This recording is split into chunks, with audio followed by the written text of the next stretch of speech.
Tua puts it up high and intercepted. So, Dolphin fans, here we find ourselves again on the eve of yet another season of hope and possibly eventually despair. What's that? What'd you say? Have faith? Don't be negative. Don't be, dare I say, a hater. Yeah, let me tell you something.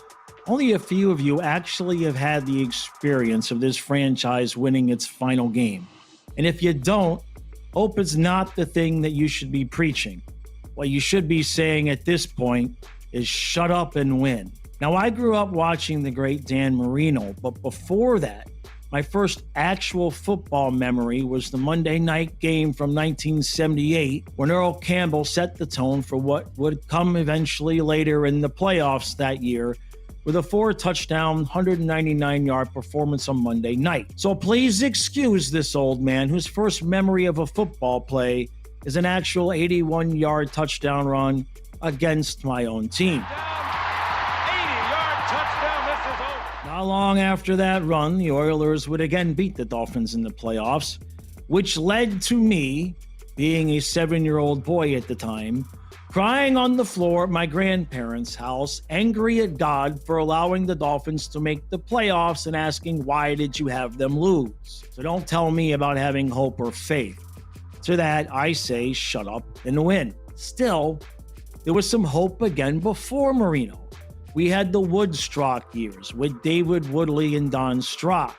Eventually led to another Super Bowl, albeit another loss to another heavy running back in John Riggins and the Washington Redskins. 2 seasons later, Marino would lead the Dolphins again to another Super Bowl loss to eventual Hall of Famer Joe Montana and running back Roger Craig, who somehow was not made it in. Now, despite losing 2 Super Bowls in 3 seasons, Dolphin fans were still only 11 years removed from our last Super Bowl victory.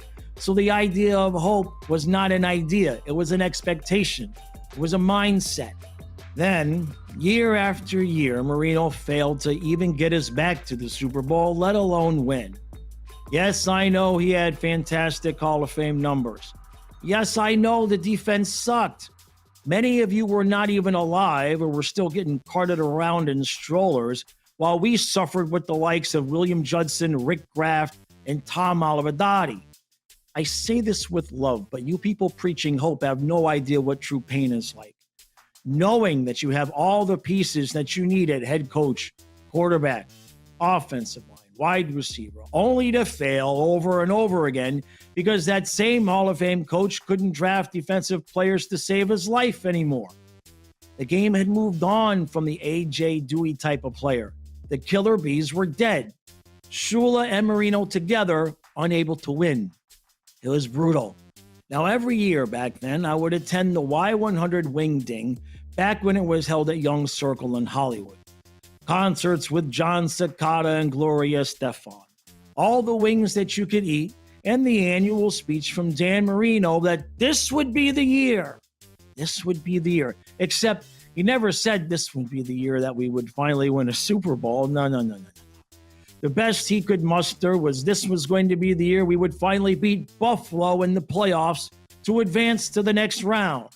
Something he never managed to do until Jimmy Johnson arrived and he was up against Doug Flutie instead of Jim Kelly, only to lose the following week 38-3 against the Broncos, led by a 2-touchdown 199-yard game by Terrell Davis. Sound familiar? I think you get the point. Which brings us to today. Now, today, being a fan of this team means something completely different. If you're an old-timer like me, you probably will have a difficult time seeing what goes on over on Twitter and social media. The infighting is both sad and hilarious. You either love Tua and excuse every flaw he has, or you're labeled a hater, a clown, or even occasionally a racist. What the hell is wrong with you people? Where did you get this massive sense of entitlement about how good this franchise should be and the expectations for this team? We haven't won a playoff game in decades. Many of those years, we were the laughing stock of the league in terms of the quarterback carousel, never replacing Marino, until now, in some minds, with Tua. Now, let me tell you something from learned experience. Those offensive numbers don't mean a damn thing. Tyreek announcing he wants 2,000 yards doesn't mean a damn thing.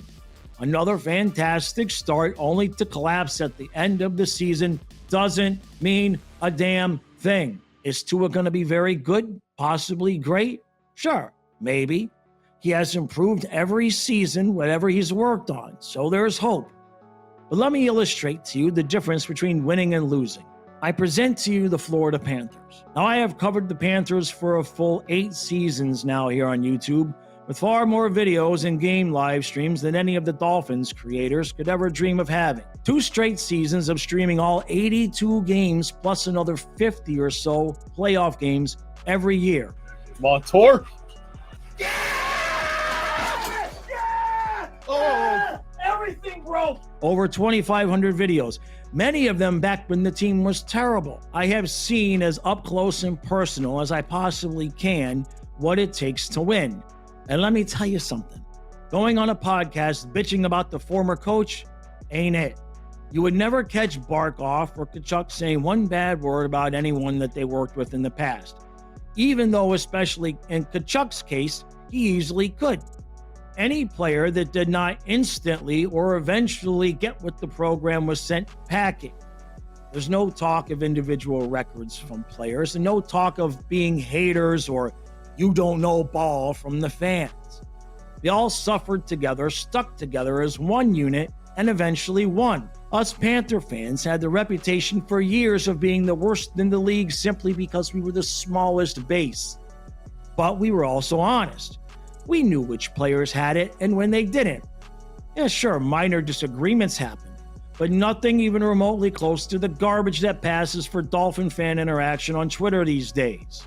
The point I am making is the Panthers win because of culture, and the Dolphins lose for the same reason.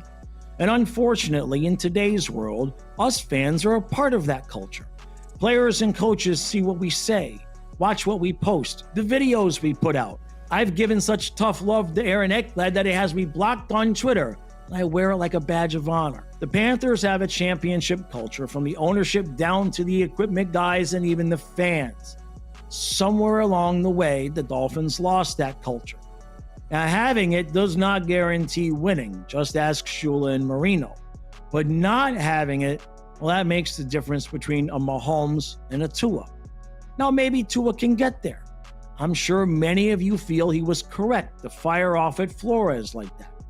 But do you know what a championship caliber man does when asked that question on the eve of a new season? He says, that is in the past. Now I'm focused on the now and winning a Super Bowl.